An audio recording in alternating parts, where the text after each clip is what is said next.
రోమాపత్రిక 10:18 చదువుతున్నాను. అయినను నేను చెప్పినదేమనగా, వారు వినలేదా? విన్నారు కదా.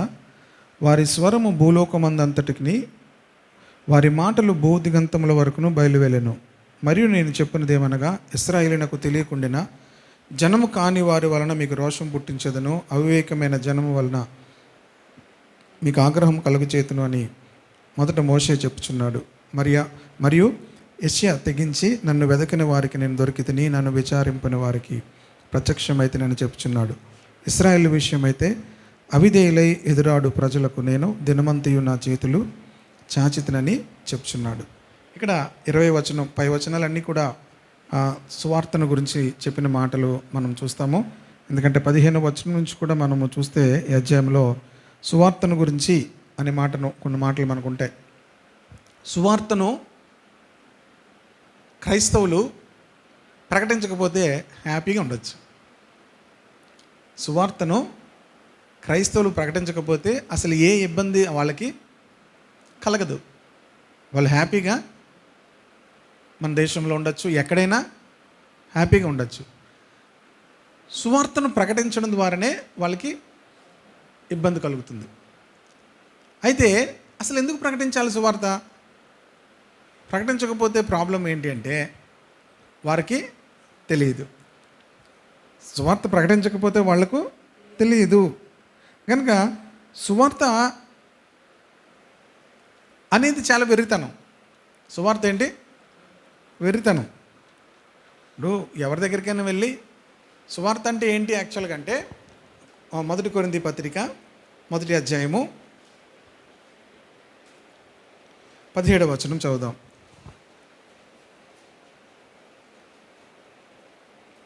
బాప్తిస్మిచ్చుటకు క్రీస్తు నన్ను పంపలేదు, కానీ క్రీస్తు శిలువ వ్యర్థము కాకుండానట్లు వాక్చాతుర్యము లేకుండా సువార్త ప్రకటించుటకే ఆయన నన్ను పంపెను. పౌలు ఏమని చెప్తున్నాడంటే, దేవుడు నన్ను సువార్త ప్రకటించడానికి పంపించాడు. దేనికి పంపించాడు? సువార్తను ప్రకటించడానికే దేవుడు నన్ను పంపించాడు. ఈ సువార్తను ప్రకటించడానికి పంపించాడు అని అంటున్నాడు. ఏం సువార్త అంటే సిలువను గూర్చిన వార్త. సువార్త అంటే చాలా జాగ్రత్తగా మీరు వినాలి. ఏంటంటే, దేవుడు మిమ్మల్ని ఆశీర్వదిస్తాడు అనేది సువార్త కాదు. దేవుడు మనల్ని ఆశీర్వదిస్తాడు అనేది సువార్త కాదు. సువార్త సిలువను గూర్చిన వార్త. అంటే సిలువలో యేసు ప్రభు ఏం చేశారో, సిలువలో యేసు ప్రభు చేసిన దానిని బట్టి మనుషులకు ఏమి కలుగుతుందో చెప్పడమే సువార్త. యాక్చువల్గా ఇప్పుడు ప్రాబ్లం ఏమైందంటే, మొన్న నేను ఒక పాంప్లెంట్ చూశాను. కాకినాడ దగ్గర ఒక మీటింగ్స్ జరుగుతున్నాయి. ఆనందము, ఆరోగ్యము, అభివృద్ధి. ఏంటి? ఆనందము, ఆరోగ్యము, అభివృద్ధి సభలు. ఏం సభలు? ఈ 3 ప్రపంచంలో ప్రతి మనిషికి కావాలి. ప్రతి మనిషికి ఇవి కావాలి. కనుక ప్రజలు వాటి దగ్గరికి ఏం చేస్తారు? అది చూడగానే ఏం చేస్తారు? అట్రాక్ట్ అవుతారు కదా, అందరూ కూడా వెళ్తారు. కానీ యేసు ప్రభు ఆనందం, ఆరోగ్యం, అభివృద్ధి ఇవ్వడానికి రాలేదు. యేసు ప్రభు మనము పరలోకంలోనికి వెళ్ళడానికి, నిత్య జీవంలోనికి వెళ్ళడానికి, ఆయన నిత్య జీవంలోనికి మనల్ని తీసుకొని వెళ్ళడానికి ఆయన భూమి మీదకి వచ్చారు. దేనికి వచ్చారు? ఆయన నిత్య జీవం ఇవ్వడానికి ఆయన వచ్చారు. చూడండి, 1 యోహాను పత్రిక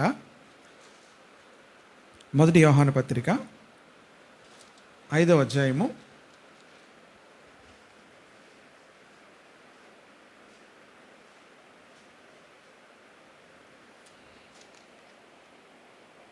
11వ వచనం చూడండి. 1 యోహాను పత్రిక 5వ అధ్యాయము 11వ వచనం. కొత్త నిబంధన గ్రంథంలో 222 పేజీలో ఉంటుంది. ఆ సాక్ష్యం ఏదనగా, దేవుడు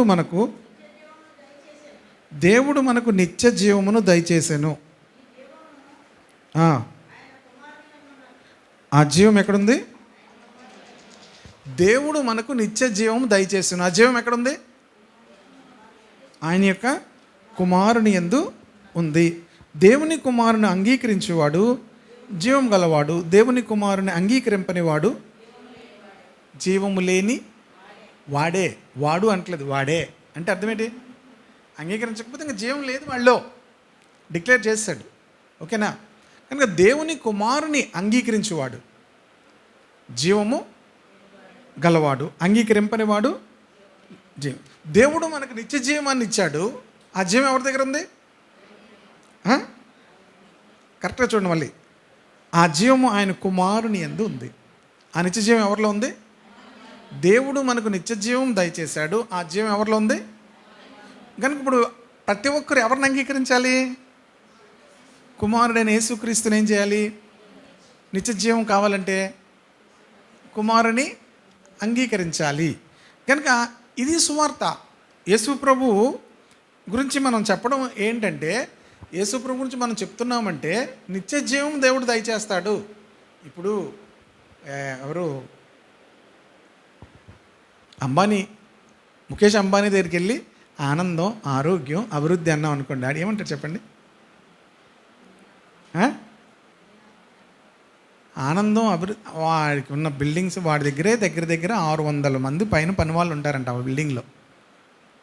600 మంది పనివాళ్ళు ఉంటారంట. ఇప్పుడు ఆనందం, ఆరోగ్యం, అభివృద్ధి కావాలంటే వాడు ఏమంటాడు? ఇది సువార్త కాదు. వాడికి నువ్వు నిరంతరము బ్రతికే ఒక విషయం చెప్తానంటే ఏమంటాడు? నిరంతరము బ్రతికే ఒక విషయం. ఇప్పుడు ఎవరికైనా నిరంతరము బ్రతికే విషయం కావాలి, కానీ ఆనందం, ఆరోగ్యం, అభివృద్ధి సువార్త కాదు. ఇది ఏమైందంటే తెలియక అలా చెప్తే మనుషులు నమ్ముతారేమో అనుకొని తప్పుగా చెప్తున్నారు. అలా ఒకవేళ నమ్మినా దగ్గరికి వచ్చిన మాటికి ఏం కావాలి? ఆనందం కావాలి, ఆరోగ్యం కావాలి, అభివృద్ధి కావాలి అనుకుంటారు.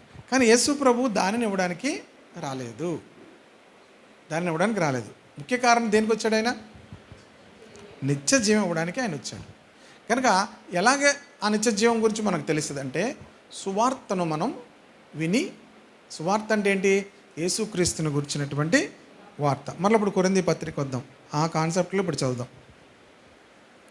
క్రీస్తు శిలువ వ్యర్థము కాకుండానట్లు వాక్చాతుర్యము లేకుండా సువార్త ప్రకటించుటకే ఆయన నన్ను పంపెను. శిలువను గూర్చిన వార్త నశించుచున్న వారికి వెర్రితనము కానీ రక్షింపబడుచున్న మనకు. సువార్త అంటే ఏంటి? శిలువను గూర్చిన వార్త. సువార్త చెప్పేటప్పుడు ఎవరికైనా ఎవరు చెప్పినా సువార్త చెప్పేటప్పుడు శిలువను గురించి చెప్పాలి. ఎవరి గురించి చెప్పాలి? శిలువను గురించి చెప్పాలి. శిలువను గురించిన వార్త సువార్త. అంతేగాని దేవుడు అభివృద్ధి, ఆనందం, ఆరోగ్యం ఇస్తాడు అనేది సువార్త కాదు. ఓకేనా? సువార్త అనేది ఏంటి? శిలువను గూర్చిన వార్త. కనుక దేవుడు యాక్చువల్గా మనం అందరూ అనుకుంటాం దేవుడు అద్భుతాలు చేసి మనుషులను, చాలామందిని కూడా యేసుప్రభు అద్భుతాలు చేయడం ద్వారా చాలామంది ప్రభునందు ఏం చేశారు? విశ్వాసం ఉంచారు. కానీ తరువాత వాళ్ళు అందరూ కూడా యేసుప్రభుని చివరి వరకు కూడా వెంబడించలేదు. యేసుక్రీస్తును చివరి వరకు వెంబడించిన వాళ్ళు శిష్యులు 12 మంది ఉన్నట్టుగా చూస్తాం. మరికొంతమంది స్త్రీలు, అలాగే యేసుప్రభు తిరిగి లేచిన తర్వాత 120 మంది ఆ యొక్క మేడగదులు ఉన్నట్టుగా చూస్తాం. ఎందుకు వీళ్ళందరూ తర్వాత వెళ్ళిపోయారు అంటే, యేసుక్రీస్తు వెనకాతలు ఉంటే యేసుక్రీస్తు మనలను ఏం చేస్తాడు? చక్కని ఆహారం ఇస్తాడు, చక్కని ఆరోగ్యం ఇస్తాడు అని వెంబడించిన వాళ్ళే. నిత్య జీవం కొరకు వెంబడించిన వాళ్ళు కారు. అయితే ఈ సువార్తను శిష్యులకు యేసు ప్రభు ఎందుకు ప్రకటించమన్నారు అంటే, తిరిగి లేచిన తర్వాత లోకము తన జ్ఞానము చేత దేవుని ఏం చేయలేదు? ఎరగలేదు. చూడండి, ఈ కొరింథీ పత్రికలోనే ఉంటుంది. చాలాసార్లు ఈ మాటను మనం ధ్యానం చేసుకున్నాం. 21వ వచనం, 1వ అధ్యాయము 21వ వచనం, కొరింథీ పత్రిక 1:21. దేవుని జ్ఞానానుసారముగా లోకము తన జ్ఞానము చేత సువార్త ప్రకటనను వెర్రితనము చేత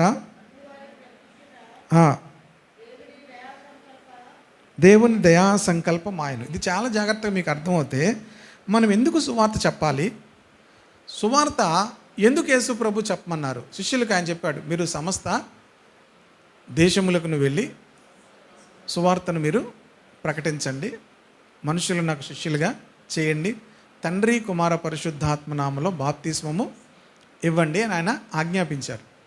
సువార్త ఎందుకు చెప్పాలి అంటే ఇక్కడ క్లియర్గా రాసింది ఏంటంటే దేవుని జ్ఞానానుసారముగా, అమ్మా ముందు బోల్డ్ చైర్లు ఉన్నాయి దాని వచ్చి, దేవుని జ్ఞానానుసారముగా లోకము తన జ్ఞానము చేత దేవునిని ఎరగకుండినందున, దేవుడు మనుషులకు ఏమిచ్చాడు? జ్ఞానం ఇచ్చాడు. ఆ జ్ఞానముతో అన్నీ తెలుసుకున్నారు కానీ ఏం తెలుసుకోలేదు? దేవుని తెలుసుకోలేదు.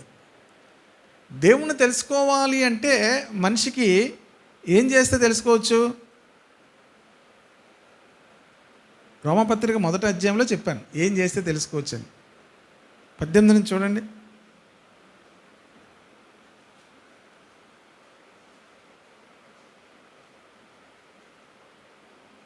రోమపత్రిక 1వ అధ్యాయం 18 నుంచి ఎవరిని చదువుతారా? దుర్నీతి చేత సత్యము అడ్డగించు మనుషుల యొక్క సమస్త భక్తిహీనత మీదను దుర్నీతి మీదను బయలుపరచబడుచున్నది. నేను చదువుతానండమ్మా.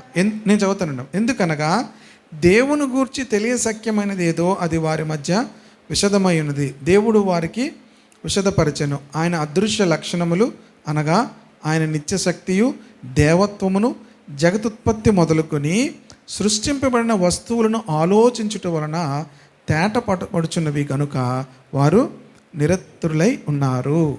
మరియు వారు దేవుని ఎరిగి ఆయనని దేవునిగా మహిమపరచలేదు, కృతజ్ఞతాస్తుతులు చెల్లింపునూ లేదు కానీ తమ వాదముల యందు వ్యర్థులైరి. 23వ వచనం, వారు అక్షయుడకు దేవుని మహిమను క్షయమగు మనుషుల యొక్కయు పక్షుల యొక్కయు చతుష్పాద జంతువుల యొక్కయు పురుగుల యొక్కయు ప్రతిమా స్వరూపముగా మార్చిరి. మనుషులు ఏం చేశారంటే దేవుని మహిమను మనుషులకు, పక్షులకు, చతుష్పాద జంతువులకును పురుగుల యొక్కయు ప్రతిమా స్వరూపముగా మార్చిరి. వింటున్నారా జాగ్రత్తగా?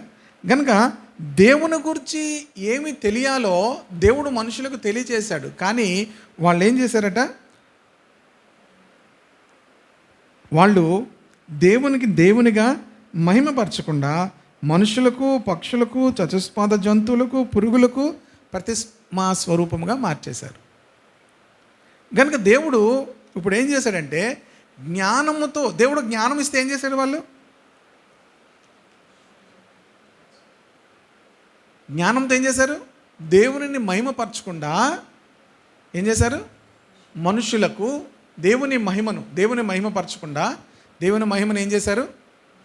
మనుషుల యొక్కయు పక్షులకు, చతుష్పాద జంతువులకు ప్రతిమా స్వరూపముగా మార్చారు. కానీ ఇప్పుడు దేవుడు మనుషులకు జ్ఞానం ద్వారా కాదు, వెర్రితనం ద్వారా రక్షించాలనుకుంటున్నాడు. ఎలాగా? వెర్రితనం ద్వారా. ఇప్పుడు మళ్ళీ కొరింథీ పత్రిక రండి. సువార్త ప్రకటనయను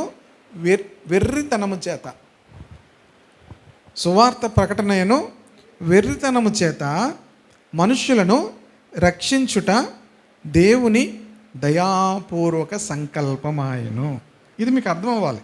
అసలు క్రైస్తవులు ఎందుకు సువార్త ప్రకటిస్తారు? ఎందుకు కామ్గా ఇంట్లో కూర్చొని ఎవరి మట్టుకాలు ఉండొచ్చు కదా? మనం ఇతరులకు ఎందుకు సువార్త ప్రకటించాలి అసలు?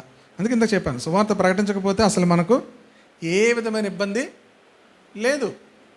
మన ఇంట్లో మనం ఉండొచ్చు హాయిగా. ఈ సువార్త ప్రకటించడం వల్లే ప్రతి తలకానే పోస్తుంది. సువార్త ఎందుకు ప్రకటించాలి అంటే దేవుడు మనుషులను రక్షించే విధానం ఏమైనా ఉందంటే సువార్త ప్రకటన ద్వారానే రక్షిస్తాడు. ఓకేనా? సువార్త ప్రకటన అంటే ఏం చెప్పాను? సిలువను గూర్చిన వార్త. కనుక దేవుడు లోకము తన జ్ఞానము చేత దేవుని ఎరగకుండినందున సువార్త ప్రకటనయను వెర్రితనము చేత నమ్ము వారిని రక్షించుట దేవుని దయాపూర్వక సంకల్పమాయను. కనుక నమ్మే వారిని దేవుడు రక్షిస్తాడు. ఎవరిని రక్షిస్తాడు? సువార్తను నమ్మే వారిని దేవుడు ఏం చేస్తున్నాడు? రక్షిస్తున్నాడు. కనుకనే సువార్తను ప్రకటించమని దేవుడు ఏం చేశాడు? శిష్యులకు ఆజ్ఞాపించాడు. భూదిగంతముల వరకు కూడా వెళ్ళి మీరేం చేయండి? సువార్తను ప్రకటించండి. నమ్మి బాప్తీసం పొందిన వారు రక్షింపబడతారు, నమ్మని వానికి శిక్ష విధించబడుతుంది. కనుక శిక్ష విధించబడుతుంది అంటే నమ్మనందుకు ఇంక శిక్ష లేదు. ఆల్రెడీ శిక్ష అనేది ఉంది. నమ్మేవాళ్ళు శిక్షలోంచి తప్పించబడతారు. అదే యోహాను కూడా చెప్తాడు చూడండి, 3వ అధ్యాయము యోహాను సువార్త. ఇంతకుముందు కూడా మీకు ఇది మాట చెప్పాను. యోహాను సువార్త 3వ అధ్యాయము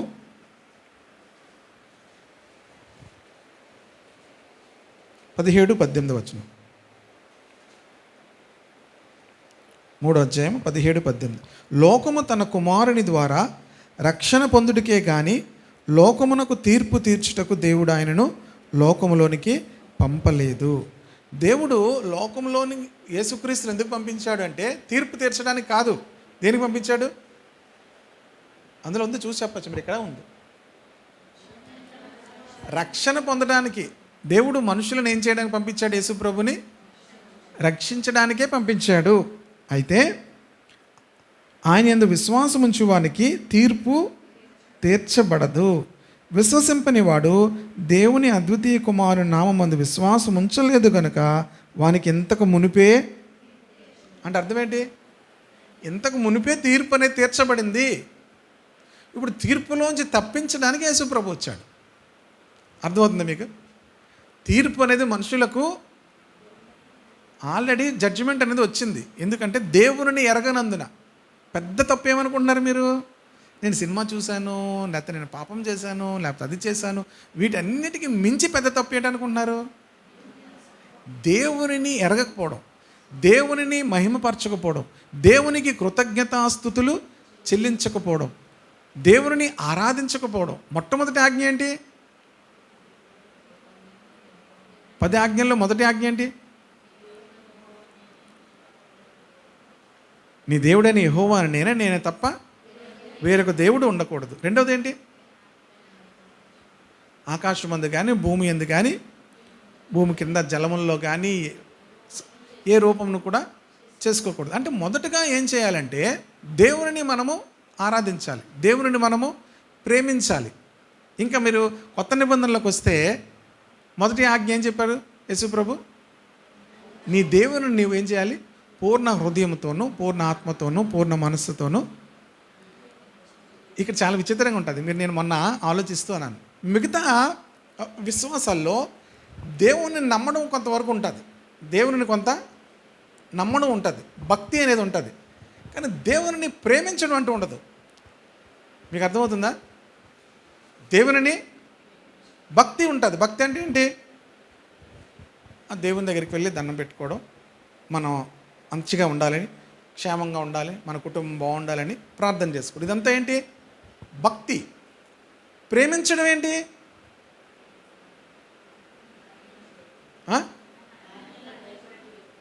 ప్రేమించడం అంటే ఏంటి? ఇప్పుడు ఉదాహరణ చెప్తాను మీకు. ఇప్పుడు పురుషుల ఇంట్లో కావలసినవన్నీ తీసుకొచ్చి డీమార్ట్కి వెళ్ళి మొత్తం కావాలి 3 నెలలకు కావాల్సినవి తెచ్చారు. ఓకేనా?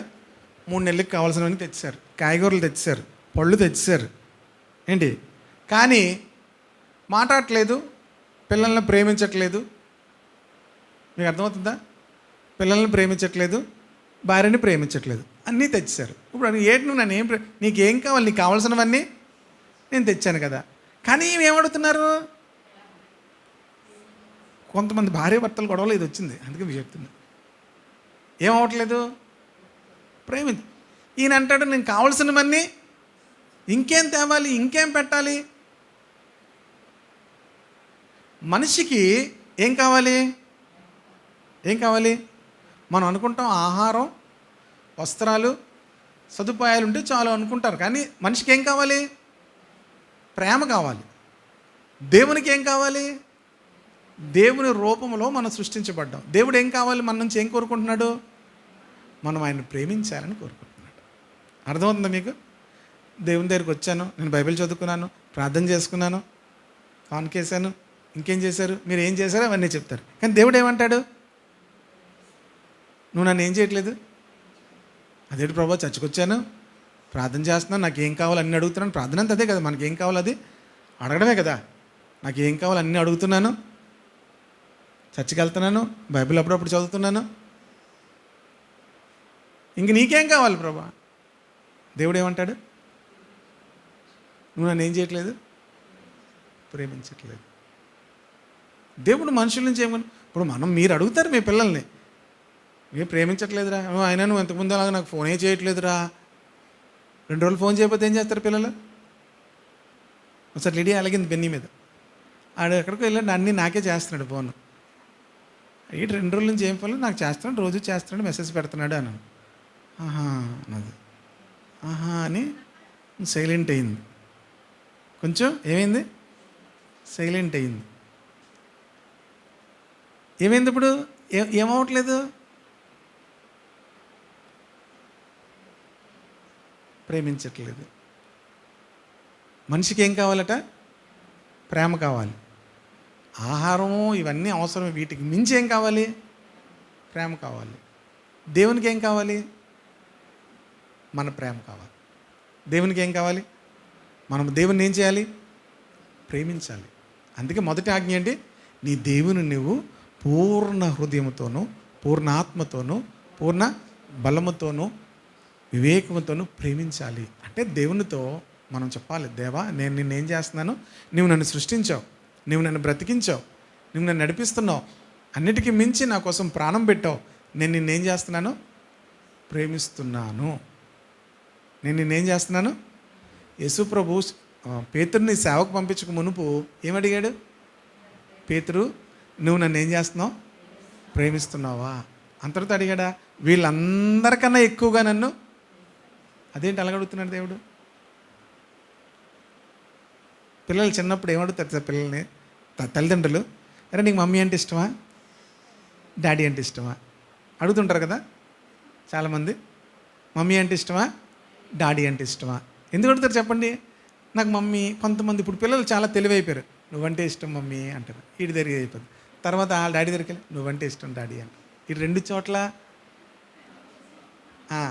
వేసేస్తారు. మనకు లోకం అన్నా ఇష్టమే, దేవుడన్నా ఇష్టమే అని చెప్పేస్తాం అనమాట. కాదు ప్రియ దేవుని బిడ్డలారా, బైబిల్ క్లియర్గా చెప్పింది, మనం ఒకళ్ళని ప్రేమిస్తాము, ఇంకొకళ్ళని ద్వేషిస్తాం. దేవుని ప్రేమించేవాడు లోకాన్ని ఏం చేయాలి? ద్వేషించాలని బైబిల్ చెప్తుంది. యేసు ప్రభు వారి టీచింగ్స్లో మత్తయి సువార్తలు అదే, మీరు సిరిని దేవుని కూడా ప్రేమించలేరు. మీరు దేవుణ్ణి ప్రేమించాలి, సిరిని ద్వేషించాలి. కనుక దేవుని మనము ప్రేమించాలి, దేవుని మనం పూర్ణ హృదయంతో ప్రేమించాలి. కనుక ఇక్కడ దేవుణ్ణి మనుషులు తెలుసుకోలేదు. దేవుణ్ణి ప్రేమించడం అలాగ ఉంచండి, దేవుణ్ణి మనుషులు తెలుసుకోలేదు. దేవుణ్ణి తెలుసుకున్న తర్వాత మనం చేయవలసిన పని ఏంటంటే, మనము దేవుని ఏం చేయాలి? ప్రేమించాలి. ఈ కాన్సెప్ట్లో మీ స్పిరిచువల్ లైఫ్ని మీరు మార్చుకోండి. దేవుని దగ్గరకు వస్తున్నాం, ప్రార్థన చేస్తున్నాం, భక్తి కాదు దేవుడు మన నుంచి అడుగుతున్నది. ఒక రకంగా చెప్పాలంటే లోకంలో ఉన్నవారి భక్తి కంటే క్రైస్తవ భక్తి చాలా తక్కువ. లోకంలో వాళ్ళు చేసే భక్తి మీరు చేయగలరా? మిగతా విశ్వాసాల్లో వాళ్ళు చేసేటువంటి భక్తి మీరు చేయగలరా అంటే మీరు చేయలేరు. మీరు కంపేర్ చేసుకోండి. తెల్లవారు లేచి 3 గంటలకి చన్నీళ్ళు చేయగలరా మీరు? ఏది ఎప్పుడు? వేసవికాలంలో కాదు, చలికాలంలో 3 గంటల చన్నీళ్ళు చేస్తారా? 3 రోజులు స్నానమైనా మానేస్తారు కానీ చన్నీళ్ళు చేస్తారా? చన్నీళ్ళు చేసి చక్కగా వాళ్ళు వారి దేవుని ఏం చేస్తారు? భక్తి, క్రైస్తవ భక్తే తక్కువ. క్రైస్తవ భక్తే తక్కువ. ఇప్పుడు దేవుని బిడ్డలారా, మనము దేవుని ఏం చేయాలి? ప్రేమించాలి. దేవుడు మన నుంచి భక్తి కన్నా ఎక్కువ ఏమడుగుతున్నాడు? ప్రేమ అడుగుతున్నాడు. ప్రేమ అడుగుతున్నాడు. ప్రేమ అడుగుతున్నాడు. అందుకే ప్రియ దేవుని బిడ్డలారా, దేవుని మనం ఏం చేయాలి? ప్రేమించాలి. దేవుడు లోకానికి తన కుమారుని తీర్పు తీర్చడానికి రాలేదు. దేవుని ఎరగకపోవడం ద్వారా లోకం మీదకి తీర్పు వచ్చింది. లోకం మీదకి ఏమొచ్చింది? తీర్పు అంటే ఏంటి? Judgement day. ఆ తీర్పు దినం ఉంది లోకం మీదకి. ఆ తీర్పు దినంలోనికి నుంచి తప్పించడానికి సువార్తను చెప్పాలి. అర్థమైందా? ఎవరిని తప్పించడానికి? మనుషులు తీర్పులోనికి వెళ్లకుండా తీర్పులోంచి తప్పించబడాలంటే దేవుని కుమారుని నమ్ముకోవాలి. దేవుని కుమారుడైనటువంటి యేసుక్రీస్తుని ఏం చేయాలి? నమ్మాలి. 2వ కీర్తనలో కుమారుని ముద్దు పెట్టుకోండి అని ఉంది. అంటే అర్థం ఏంటి? ముద్దు పెట్టుకోండి అంటే అర్థం ఏంటి? కుమారుడిని మీరు ప్రేమించండి, లేని ఎడల ఆయన కోపించును అని అంటారు. కనుక దేవుని కుమారుని మనము ప్రేమించినప్పుడు మనం ఏమవుతామంటే తీర్పులో నుంచి తప్పించబడతాము. ఓకేనా? గనక దేవుడు ఆ సువార్తను ప్రకటించేటువంటి బాధ్యత దేవుడిని ఎరిగిన ప్రతి ఒక్కరికి కూడా దేవుడు ఇస్తున్నాడు. అది మనం ఎలాగైనాను సువార్తను ఇతరులకు చెప్పడం ద్వారా మనము మతములో కలుపుకోవడానికి కాదు, తీర్పులోంచి తప్పించడానికి ఏం చేస్తున్నాము? సువార్తను మనం ప్రకటిస్తున్నాం, తీర్పులో నుంచి తప్పించడానికి. కనుక మనం ఎవరినైనా ప్రేమిస్తున్నామంటే మీరు వారికి మంచి భోజనం పెట్టి, మంచి ఆహారం ఇచ్చి, వస్త్రములు ఇచ్చి, వస్తువులు ఇస్తే ప్రేమించినట్టు కాదు. మీరు ఏం చేస్తే వాళ్ళని ప్రేమించినట్టు? వారిని తీర్పులోంచి తప్పిస్తే మీరు వారిని ప్రేమిస్తున్నట్టు. దేంట్లోంచి? జడ్జ్మెంట్లోంచి, ఆ తీర్పు దినాన్ని వారు తప్పించబడితే మీరు నిజంగా వారిని ప్రేమిస్తున్నట్లు. ఓకేనా? గనుకనే మనము అందుకే పౌలు సువార్త ప్రకటించవలసిన భారము నా మీద మోపబడి ఉంది అంటాడు. సరే, ఇప్పుడు 11వ అధ్యాయంకి వద్దాము.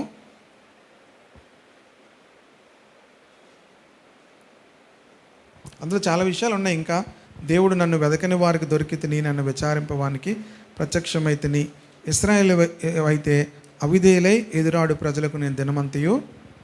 ఇక్కడ అన్ని జనులకు ఇశ్రాయేల్కి కంపేర్ చేసి ఏమని చెప్తున్నాడంటే, ఇశ్రాయేలుకు నేనేం చేస్తాను? దినమంతా కూడా చేతులు చాపుతున్నాను. కానీ నన్ను వెతకని వారికి నేనేమయ్యాను? ఇది అన్ని జనుల గురించి చెప్తున్నాడు. అన్ని జనులకు దేవుడు ఎవరో తెలియదు కనుక దేవుడు తను ఏం చేసుకున్నాడు? ప్రత్యక్షపరుచుకున్నాడు. నేను ఇందాక ఒక ఆర్టికల్ చదువుతున్నాను. చైనా, ఇరాన్ దేశాల్లో ప్రజలు ఎంతోమంది దేవుని దర్శనాల్లో చూసి ప్రభుని నమ్ముకుంటున్నారట. ప్రజలు దేవుని ఏం చేస్తున్నారు? దర్శనాల్లో చూసి యేసుప్రభు నాకు ప్రత్యక్షమయ్యాడు, యేసుప్రభు నాకు కనిపించాడు, యేసుప్రభు నాతో మాట్లాడాడు అని వారు నమ్మి ఏం చేస్తున్నారు? ప్రభుని అంగీకరిస్తున్నారు. అలాగ వేల కొలది ప్రజలు చైనా, ఇరాన్, అలాగే ముస్లిం దేశాల్లో ప్రజలు దేవుని దేవుడు తను వాళ్ళకి ఏం చేసుకుంటున్నాడు? బయలుపరుచుకుంటు. ఇశ్రాయేల్కి మాత్రం ఆయన ఏం చేస్తున్నాడు? చేతులు. అర్థం ఏంటి? ఇశ్రాయేలుకు దేవుడు ఏం చేశాడు?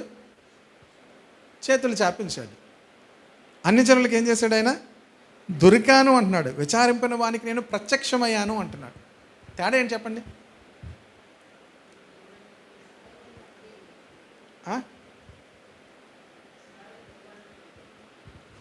ఇశ్రాయేల్కి ఆల్వేస్ దేవుడు చేతులు చాపే ఉంచాడు. ఎప్పుడైనా దేవుని దగ్గరికి వెళ్ళచ్చు, ఎందుకంటే వాళ్ళకి మార్గం తెలుసు. అర్థమైందా?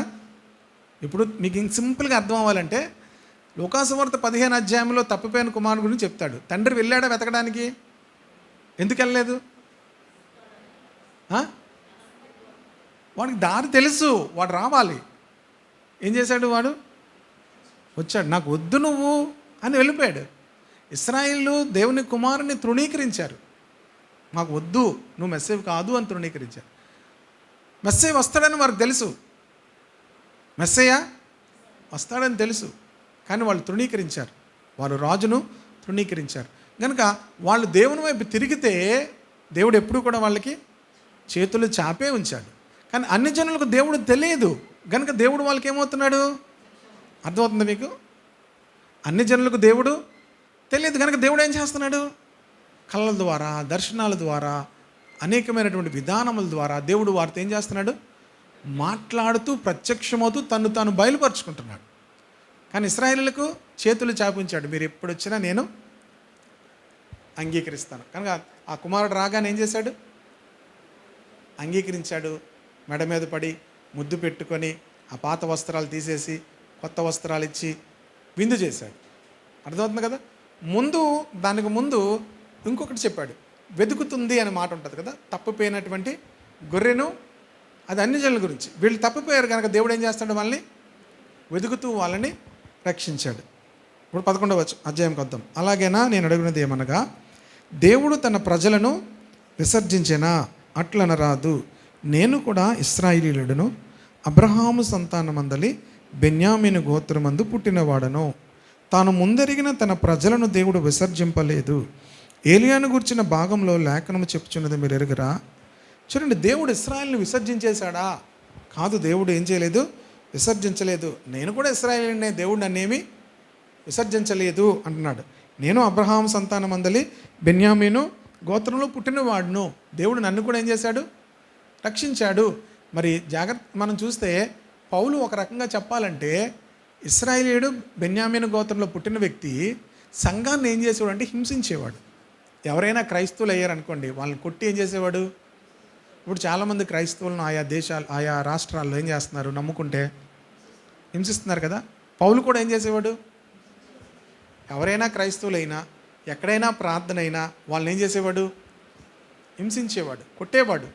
క్రైస్తవ మతం మంద కాదు, మనదే మతం యూదా మతం, మనం ఇశ్రాయేలులము, మనం అన్యజనులము కాము అని చెప్పి వాళ్ళు హింసించేవాడు.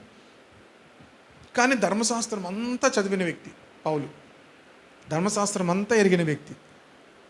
తను చేస్తుంది ఏంటంటే తన మతములో తను మంచి చేస్తున్నాను అనుకుని వెళ్తున్నాడు. అప్పుడు దేవుడు ఏం చేశాడంటే, ప్రభు తన్ను తాను ప్రత్యక్షపరుచుకున్నాడు. తను తాను ఏం చేశాడు, పౌలు ఆ రథం మీద వెళ్తున్నప్పుడు, ఆ గుర్రం మీద వెళ్తున్నప్పుడు గొప్ప వెలుగు ఏమైంది, తన మీద ప్రకాశించింది. ప్రకాశించినప్పుడు ఆ వెలుగునకు పౌలు కింద పడిపోయాడు. కింద పడిపోయి ఏం చేశాడంటే, చూడండి ఇక్కడ 9వ అధ్యాయము అపోస్తల కార్యములు 4వ వచనం.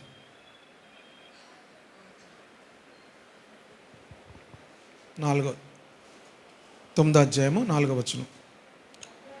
అప్పుడు అతడు నేల మీద పడి, సౌలా సౌలా,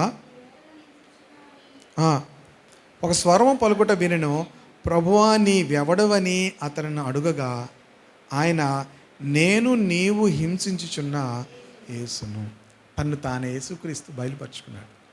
పడిపోగానే యేసుప్రభు అంటున్నాడు, సౌలా సౌలా నీవేళ నన్ను హింసించున్నావని ఒక స్వరం విన్నాడు. విన్న తర్వాత అప్పుడు అడుగుతున్నాడు, ప్రభువా నీవెవడు అని అడుగగా, నేను నీవు హింసించున్న యేసును. కనుక సౌలుకు ప్రభు తన్ను తాను ఏం చేశాడు, ప్రత్యక్షపరుచుకున్నాడు. సత్యము కానిది సత్యం అనుకుని ముందుకు వెళ్ళిపోతున్నాడు. ధర్మశాస్త్రం విషయమే అనింద్యుడను, ఏ తప్పు కూడా నేను చేయట్లేదు అంటాడు. కానీ ఆ మతపరమైన విషయంలో మాత్రము ఎవరిని కూడా, మరి తండ్రి అయినటువంటి దేవునిని తప్ప ఎవరిని కూడా అంగీకరించకూడదు, క్రైస్తవం యొక్క మతము అని చెప్పి వాళ్ళు చాలా ప్రధాన యాజకుల దగ్గర ఉత్తరాలు తీసుకొని వాళ్ళని హింసించడానికి వెళ్తుంటే దేవుడు తను ఏం చేశాడు, బయలుపరుచుకున్నాడు. అర్థమవుతుంది కదా. అందుకే నాకు కూడా దేవుడు ఏం చేశాడు అంటున్నాడు, బయలుపరుచుకున్నాడు. నేను ఇశ్రాయేలీయుడినే. రోమపత్రిక వచ్చేద్దాం 11వ అధ్యాయం. కనుక నన్ను దేవుడు ఏం చేశాడు, రక్షించుకున్నాడు అంటున్నాడు. ఓకేనా. 2వ వచనం 11:2. తాను ముందెరిగిన తన ప్రజలను దేవుడు విసర్జింపలేదు. ఏలియాను గూర్చిన భాగంలో లేఖనము చెప్పుచున్నది మీరు ఎరుగరా, ప్రభువా వారు నీ ప్రవక్తలను చంపిరి, నీ బలిపీఠంలో పడగొట్టిరి, నేనొక్కడనే మిగిలి ఉన్నాను, నా ప్రాణము తీజూచున్నారని ఇశ్రాయేలులకు విరోధముగా దేవుని ఎదుట అతడు. ఇది చాలా విచిత్రంగా ఉంటుంది. ఇప్పుడు ఏలియా ప్రార్థన ఎవరికి విరోధంగా చేస్తున్నాడట, ఇశ్రాయేలీలకు. మీరు జాగ్రత్తగా చూడండి. ఇలాంటివి చూసినప్పుడు నాకేం గుర్తొస్తుంది తెలుసా, ఈ భార్య భర్తలు గొడవలు ఉంటాయి కదా, ఈ గొడవలు వచ్చినప్పుడు కానీ వాళ్ళకి కానీ మనం ఏం చెప్పాం అనుకోండి, ఏంటి వాళ్ళిద్దరూ ఒకటైపోతారు. తర్వాత ఏమవుతారు, వాళ్ళిద్దరూ ఒకటైపోయి ఈ మధ్యలో చెప్పిన వాడికి ఏం చేస్తారు తెలుసా, అలా చెప్పచ్చా, అలా అనొచ్చా అంటారు. దేవుడు కూడా ఇశ్రాయేల్ పక్షంగా వెళ్ళిపోతున్నాడు. ఆయన ఏలియా గురించి మాట్లాడట్లేదు. ఇశ్రాయేలుకు విరోధంగా ఏం చేస్తున్నాడట ఏలియా. ఉందా మీకు అలా చూడండి. మరి ఇశ్రాయేలు ఎలాగున్నారు, ఏలియా టైంలో ఇశ్రాయేలు ఎలాగున్నారు, దేవునికి విరోధంగా ఉన్నారు, బయలుదేవతలను ఆరాధిస్తున్నారు. దేవుడు ఏమంటున్నాడు, ప్రభువా నేను తప్ప నీకెవరు కూడా, వారు నీ ప్రవక్తలను చంపేశారు, నీ బలిపీఠలను పడగొట్టారు, నేను ఒక్కడనే మిగిలి ఉన్నాను, నా ప్రాణం కూడా తీజూచున్నారని ఇశ్రాయేలులకు విరోధముగా దేవునితో వాదిస్తున్నాడట. దేవుడు ఇశ్రాయేలుని ఎంత ప్రేమిస్తున్నాడు అంటే, ఒక భర్త భార్యను ప్రేమించినట్లుగా ఏం చేస్తున్నాడు. అందుకని వాళ్ళ మధ్యలోకి మీరు ఎప్పుడు వెళ్ళి చేయి దూరారా, చేయట్టారా, మీరేమవుతారు, వాళ్ళు ఏమనుకున్నా, లేదండి మీ మీ మంచిదేనండి, ఆ అమ్మాయి మంచిదేనండి అనండి, చాలా పొంగిపోతాడు ఆయన. అర్థందా? చాలా పొంగిపోతాడు. అలా కాదండి, ఆమెకు బుర్ర లేదండి, మతి లేదండి, మంచిది కాదండి అన్నారనుకోండి, వాళ్ళిద్దరూ ఒకటైపోతారు, మీతో మాట్లాడరు. నేను సారాంశం తెలుసుకున్న సారాంశం, ఓకేనా, భార్యాభర్తల మధ్యలో కౌన్సిలింగ్కి వెళ్ళి తెలుసుకున్న సారాంశం ఏంటంటే, వాళ్ళిద్దరూ తర్వాత హాయిగా బండి మీద వెళ్తారు, మనల్ని ఏం చేస్తారంటే చెప్పిన వాళ్ళని చెడ్డ చేస్తారు. కనుక అది మర్మం, దాంట్లోకి మనం వెళ్ళకూడదు. ఓకేనా. ఇక్కడ దేవుడు కూడా ఇశ్రాయేలుకు విరోధముగా ప్రార్థన చేస్తున్నాడు అంటున్నాడు. ఎవరి గురించి? ఏలియాను గురించి. దేవుడు తన ఏర్పాటులో అక్కడ చెప్తున్నాడు చూడండి. అయితే దేవోక్తి అతనితో ఏం చెప్తున్నది? బయలుకు మోకాళ్ళలోనని 7,000 మంది పురుషులను నేను శేషముగా ఉంచుకొని ఉన్నాను. నువ్వు అనుకుంటున్నావు అందరూ పాడైపోయారని, 7,000 మందిని నేను శేషముగా ఉంచుకున్నాను. ఏలియా ఏమనుకుంటున్నాడు? అందరూ ఇశ్రాయేలీయులు అందరూ కూడా పాడైపోయారు అనుకుంటున్నాడు. కానీ నేను 7,000 మందిని, బయలుకు మోకాళ్ళలోనని 7,000 మంది పురుషులను నేను శేషముగా ఉంచుకొని ఉన్నాను. అలాగనే అప్పటి కాలమందు సైతము కృప యొక్క ఏర్పాటు చొప్పున శేషము మిగిలి ఉన్నది. అంటే ఇక్కడ పౌలు దేని గురించి తీసుకొస్తున్నాడు అంటే, ఇక్కడ కృప యొక్క ఏర్పాటులోని తీసుకొస్తున్నాడు. అంతమంది విగ్రహారాధికులుగా బయలుదేవతలను ఆరాధిస్తున్న 7,000 మందిని దేవుడు ఏం చేశాడు? ఆ దినాల్లో శేషముగా ప్రత్యేకించుకున్నాడు అని ఉంటుంది. అలాగే ఇక్కడ ఏమన్నాడంటే, కృప అనేది ప్రతిసారి కూడా కొంత జనాంగాన్ని ప్రత్యేకపరుస్తుంది. దేవుని కృప మనుషులందరూ పాడైపోతున్నా నోవాహుకు వచ్చింది కదా. ఇప్పుడు నోవాహు కూడా లేడనుకోండి, ఏమవ్వాలి? మొత్తం అందరినీ నాశనం చేయాలి దేవుడు. మరి దేవుడు మరలా ఏం చేయాలి? మరలా ఆదామును సృష్టించినట్లుగా మట్టిని తీసుకొని దేవుడు మనుషులు ఏం చేయాలి? సృష్టించాలి. కానీ దేవుడు తన కృప చేత నోవాహుని ఏం చేశాడు? క్లియర్గా ఉంటుంది అక్కడ. నోవాహు యెహోవా దృష్టికి కృప పొందినవాడాయను. ఆ కృప నోవాహుని ఏం చేసింది? భూమిని అంతా నాశనము చేయకుండా కొంత జనాంగాన్ని మరలా నోవాహు ద్వారా కాపాడి మరలా భూమి మీద జనమును విస్తరింప చేయడానికి నోవాహుకి కృప వచ్చింది. అలాగే 7,000 మందికి అక్కడ కృప ఇచ్చాడు అని చెప్తూ ఏమంటున్నాడంటే 6వ వచనం, అది కృపచేతనైన ఎడల క్రియల మూలమైనది కాదు, ఒకవేళ కాని ఎడల కృప ఇకను కృప కాకపోను. కృప అనేది క్రియలకు సంబంధించి ఉండదు అంటున్నాడు. అర్థమైంది కదా. కృప అనేది దేవుడు తను, కృప అంటే కృప అంతే. గ్రేస్ అంటే గ్రేస్ మార్క్స్ అంటే అర్థమేంటి? దయతో ఇచ్చిన మార్కులు 30 వచ్చినా పాస్ అవ్వమని నాదెండ్ల భాస్కర్ రావు గారేనా చెప్పారు. స్టార్టింగ్ అన్నీ పాస్ అయ్యి ఒక సబ్జెక్టులో 30 వస్తే 10th క్లాస్ పాస్. ఎందుకు? అది గ్రేస్ మార్క్స్ అని ఇచ్చారు. దానిని బట్టి అంటే ఇప్పుడు 35 వచ్చాయా? రాలేదు. ఏం చేశారు? గ్రేస్ మార్క్స్ కలిపి. దేవుడు కూడా మనకేం చేస్తారంటే, మనం క్వాలిఫైడ్ కాదు కానీ కృపనిచ్చాడు. అర్థమవుతుందా? ఆ దినాల్లో 7,000 మందికి దేవుడు కృపనిచ్చాడు. అలాగే ఆ కృప అనేది క్రియల మూలముగా అయితే కాదు, క్రియల మూలంది అయితే కృప ఇకను కృప అనేది కాకపోను. కృపను ఇంగ్లీష్లో బైబిల్లో యాంప్లిఫైడ్ వెర్షన్లో ఏమంటాడంటే unmerited favour of God. Unmerit favour of God అంటే దేవుడు మనకు యోగ్యత లేదు కానీ దేవుడు మనకు ఆ కృపను ఇచ్చాడు. 7వ వచనం చూడండి. అలాగైనా ఏమగును, ఇశ్రాయేలు వెదుకున్నది ఏదో అది వారికి దొరకలేదు, ఏర్పాటు నొందిన వారికి అది దొరికెను. ఇప్పుడు ఏర్పాటు నొందిన వాళ్ళు ఎవరు చెప్పండి? మనము కృప పొందుకున్నాం, ఏర్పాటు నొందుకున్నాం. అందుకే మనం పేతురు ఏమన్నాడంటే, మీరు ఏర్పరచబడిన జనాంగము అన్నాడు. మనల్ని ఏమన్నాడు? మీరు ఏర్పరచబడిన జనాంగము. కనుక దేవుడు మనలను దేవుని యొక్క ఏర్పాటులో ఉంచుకున్నాడు. మిగతా వాళ్ళందరికీ లేదా అంటే దేవుని కృప మనకుంది కనుక మనము ఏర్పాటులో ఉన్నాము. కనుక ఇశ్రాయేలు వెతుకున్నదేదో అది వారికి దొరకలేదు, కానీ ఏర్పాటు నొందిన వారికి అది దొరికినో. తక్కిన వారు కఠిన చిత్తులైరి. ఆ కృప లేని వారు ఏమయ్యారంటే కఠినస్తులు అయిపోయారట. ఎలాంటి కఠినం అయిపోయారంటే, నేటి వరకు 8వ వచనం చూడండి, ఇందు విషయమే నేటి వరకు దేవుడు వారికి నిద్రమత్తు గల మనస్సును, చూడలేని కన్నులను, వినలేని చెవులను ఇచ్చి ఉన్నాడని వ్రాయబడి ఉన్నది. కృప లేకపోతే మనం ఎలాగుంటామంటే కఠినస్తులం అయిపోతాము, నిద్రమత్తులో ఉంటాం. అంటే అర్థమేంటి? నిద్రమత్తులో ఉంటే మనకేమీ అర్థం అవదు. చూడలేని కన్నులు, వినలేని చెవులు. కనుక దేవుని కృప మన జీవితాలకు వచ్చినప్పుడు మనము గ్రహించగలుగుతాము, అర్థం చేసుకోగలుగుతాము, చూడగలుగుతాం. అందుకే దేవుణ్ణి మనం ఏమడగాలంటే దేవుని కృపను మనం వేడుకోవాలి. ఒక వ్యక్తి యేసు ప్రభు దగ్గరికి వచ్చి, నేను ఇంత మంచివాడిని, ఇన్ని మంచి పనులు చేస్తున్నాను, వారానికి 2 రోజులు ఉపవాసం ఉంటున్నాను, నా యొక్క ధనంలో ఇంత భాగం ఇస్తున్నాను, నేను ఏ తప్పు చేయలేదు, ఇంత మంచిగా ఉంటున్నా అంటే దేవుడు అతని ప్రార్థన వినలేదట.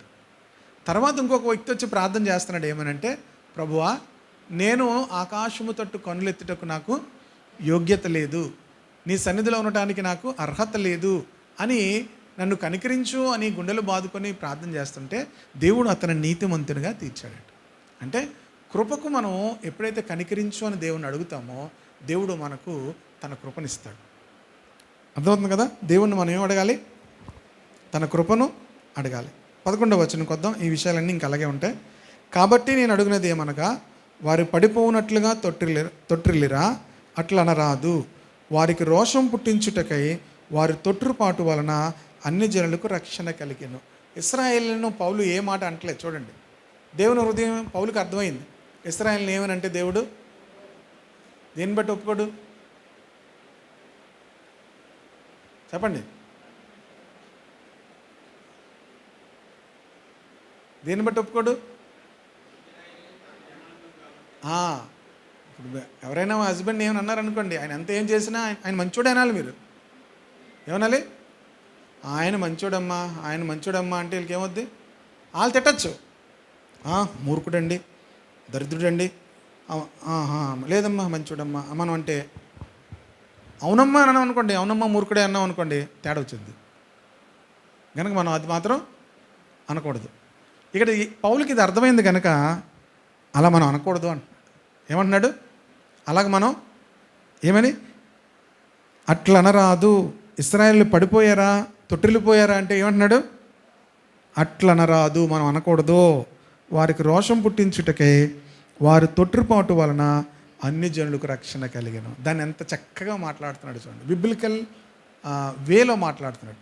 వారు తొట్టిపోయే గనుకనే అన్ని జనులకు ఏం కలిగింది? రక్షణ కలిగింది. వారు దేవుని కృపను వారు తృణీకరించుకున్నారు కనుకనే అన్ని జనులకు ఏమైంది? మీకు ఇది అర్థం అవ్వాలంటే, దేవుడు అందరికీ భోజనం విందు సిద్ధపరిచి రండి అంటున్నాడు. వాళ్ళు ఏమంటున్నారు? నేను ఒక ఇడ్లు కొనుక్కున్నాను, నాకు మొన్న పెళ్ళయింది, నాకేమో పని ఉంది, నేను రాలేను అంటున్నారు. అప్పుడు దేవుడు ఏమన్నాడు? వీళ్ళు ఎవరు రావట్లేదు కనుక మీరు బయటికి వెళ్ళి వీధుల్లో కనబడే ప్రతి ఒక్కరిని తీసుకొచ్చేయండి అన్నాడు. ఆ విందులోకి, వీధుల్లో కనబడే అలాగ వచ్చిన వాళ్ళు అన్నమాట మన విందులోకి. అర్థమైందా? అలాగ వచ్చేసిన వాళ్ళు విందులోకి. దేవుడిని మనం ఎందుకు వచ్చాం విశ్వాసంలో కంటే, ఇశ్రాయేలు ఏం చేశారు? మేము ఎడ్లు కొనుక్కున్నాం, మేము పశువులు కొనుక్కున్నాం, పొలం కొనుక్కున్నాం, నాకు మొన్నే పెళ్ళి అయింది, నేను రాలేను. దేనికి రాలేను అంటున్నారు? విందుకు రాలేను అంటున్నారు. విందుకు వెళ్ళరా? మేము వెళ్ళాలి ఇప్పుడు విందుకి. విందు ఎవరు? మొత్తం 3 రోజులు ఉన్నాయి, రేపు ఉంది, ఎల్లుండి ఉంది. ఏదైనా మానుతాం కానీ ఏం మానం? విందు మానం కదా, వెళ్తాం కదా. వీళ్ళు విందు కూడా మానేస్తున్నారు. దేవుని సన్నిధి, దేవుని రాజ్యము విందుతో పోల్చారు. దానిని కూడా వారు తృణీకరించుకున్నారు. అప్పుడు ఏమన్నాడు తెలుసా? రాజు కోపం వచ్చి, మీరు వీధుల్లోనికి వెళ్ళి మీకు కనిపించే ప్రతి ఒక్కరిని తీసుకొచ్చేయండి. కృప ఇచ్చాడనమాట. ఎవరినైనా తీసుకొచ్చేయండి, వచ్చిన వాళ్ళందరూ విందులో పాల్గొవచ్చు. అది కృప. అర్థమైంది కదా? వారు తొట్టుపాటు వలన అన్ని జనులకి ఏమైంది? రక్షణ అంత ఉచితంగా మనకి ఎందుకు రక్షణ వచ్చేస్తుంది అనుకున్నారు? దేవుడు వాళ్ళు తొట్టుపడిపోయారు కనుక దేవుడు ఏం చేశాడంటే, బోల్డ్ విందు ఉంది, మొత్తం అందరిని తీసుకొచ్చాడు అన్నాడు. ఒక్కోసారి చూడండి, మనకు కోపం వచ్చినప్పుడు మనం ఏం చేస్తాం? వీళ్ళ మీద కోపం వస్తే వాళ్ళకి ఏం చేస్తాం? వాళ్ళకి పెట్టేస్తుంటాం కొన్ని. వీళ్ళు ఎలాగ తింటలేదు, వాళ్ళకి పెట్టేస్తూ ఉంటుంటాం కదా. అలాగే దేవుడు ఏం చేశాడు, వీళ్ళు తింటలేదు నా విందుని, నా సన్నిధిని మీరు అనుభవించట్లేదు కనుక అన్ని జనులందరినీ కూడా తీసుకురండి అన్నాడు. 12వ వచనం, వారి తొట్టుపాటు వలన అన్ని జనులకు రక్షణ కలిగిన. వారి తొట్టుపాటు లోకమునకు ఐశ్వర్యమును, వారి క్షీణదశ అన్ని జనులకు ఐశ్వర్యమైన యెడల వారి పరిపూర్ణత ఎంత ఎక్కువగా ఐశ్వర్యము కలుగును. చాలా లాజిక్గా మాట్లాడతాడు పౌలు. ఎంత జ్ఞానవంతుడంటే పౌలు. వారు తొట్టుపడ్డారు కనుక మనకేం కలిగింది, రక్షణ కలిగింది. ఇప్పుడు వారు దేవుని తెలుసుకుంటే వారి పరిపూర్ణత ఏమవుతుంది, మరీ ఎక్కువ ఐశ్వర్యం మనకి కలుగుతుంది. దాన్ని చెప్తున్నాడు చూడండి, అన్ని జనులకు మీతో నేను మాట్లాడుచున్నాను, నేను అన్ని జనులకు అపోస్తలునై ఉన్నాను కనుక ఏ విధమునైనను నా రక్త సంబంధులకు రోషం పుట్టించి వారిలో కొందరినైనను రక్షింపవలనని నా పరిచర్ను గణపరుచున్నాను. వారిని విసర్జించుట లోకమును దేవునితో సమాధానపరచుటైతే వారిని చేర్చుకున్నట్టేమగును, మృతులు సజీవులైనట్టే అగును. ఇప్పుడు వాళ్ళని విసర్జిస్తే మనకు రక్షణ కలిగింది కదా. ఇప్పుడు వాళ్ళని చేర్చుకుంటే ఏమవుతుంది, మృతులు. ప్రభు ఆయన భూమి మీదకి వచ్చి వాళ్ళని చేర్చుకున్నప్పుడు ఏమవుతుందంటే పూర్తిగా దేవుని యొక్క బిడ్డలందరూ కూడా ప్రభుతో కూడా యుగ యుగములు వెళ్ళేటువంటి సమయం అనమాట, ఆయనతో ఉండేటువంటి సమయం అనమాట. మృతులు సజీవులైనట్టే అగును కదా. దేవుడు ఎప్పుడైతే ఇశ్రాయేలుని దేవుడు పూర్తిగా తృణీకరించట్లేదు, మరలా దేవుడు వాళ్ళందరినీ కూడా ఏం చేస్తాడు, ఇప్పుడు ఇశ్రాయేలు క్రైస్తవులు కాదు, తెలుసా మీకు? ఇశ్రాయేల్ ఎవరు కాదు, క్రైస్తవులు కాదు, వాళ్ళు ఎవరు, యూదులు. వాళ్ళు యూదా మతంను అనుసరిస్తారు, యేసుక్రీస్తుని వారు నమ్మరు. ఎప్పుడైతే సమయం సంపూర్ణమవుతుందో అప్పుడు, ఇప్పుడు దేవుని బిడ్డలారా, దేవుడు ఎప్పుడైతే వారిని చేర్చుకుంటాడో, ఇప్పుడు మనల్ని ఎలాగా ఫ్రీగా చేర్చుకున్నాడో వాళ్ళని కూడా చేర్చుకోబోయే సమయంలో ఏమవుతుందంటే మృతులు సజీవులైనట్టే అగును. ఎందుకు చేర్చుకుంటాడో కూడా చెప్తున్నాడు చూడండి ఇక్కడ. ముద్దలో మొదటి పిడికుడు పరిశుద్ధమైతే ముద్దలో మొదటి పిడికుడు పరిశుద్ధమైతే ముద్దంతయు. ఇప్పుడు అన్నం ఉడికిందా లేదని ఎన్ని చూస్తారు, ఒకటే కదా చూస్తారు. ఇప్పుడు మొదటి పిడికుడు పరిశుద్ధమైతే భోజనం అంతా ఉంది, ఆ మొదట తీస్తుంది ఏంటి, పరిశుద్ధమైతే మిగతాదంతా కూడా పరిశుద్ధమే. అలాగే చెప్తే ఇంకేమంటున్నాడు, వేరు పరిశుద్ధమైతే కొమ్మలు. వేరెవరు,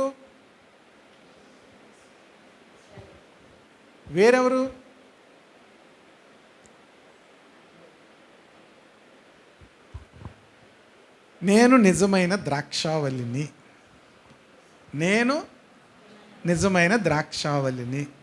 నా తండ్రి వ్యవసాయకుడు, మీరెవరు? ఇప్పుడు ఎవరిని బట్టి మనం పరిశుద్ధపరచబడుతున్నాం చెప్పాలి, యేసుక్రీస్తుని బట్టి. మొదటి ముద్ద ఎవరు, మొదటి ఫలము క్రీస్తు అని ఉంటారు కొరింథీ పత్రిక. మొదటి ఫలము క్రీస్తు. మొదటిది ఆయన ఏమయ్యాడు, పరిశుద్ధముగా తండ్రి అయిన దేవునికి ఆయన తను తాను అర్పించుకున్నాడు. ఓకేనా?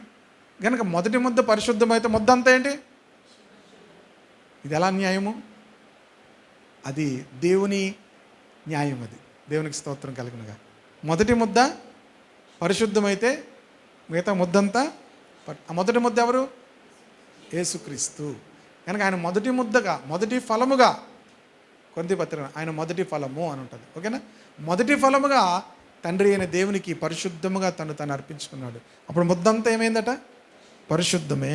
రెండోది ఏంటి, వేరు పరిశుద్ధమైతే కొమ్మలను పరిశుద్ధమే. నేను ఆదివారం దీన్ని కంప్లీట్ చేస్తాను. మీతో వేరు పరిశుద్ధమైతే కొమ్మలు కూడా పరిశుద్ధమే.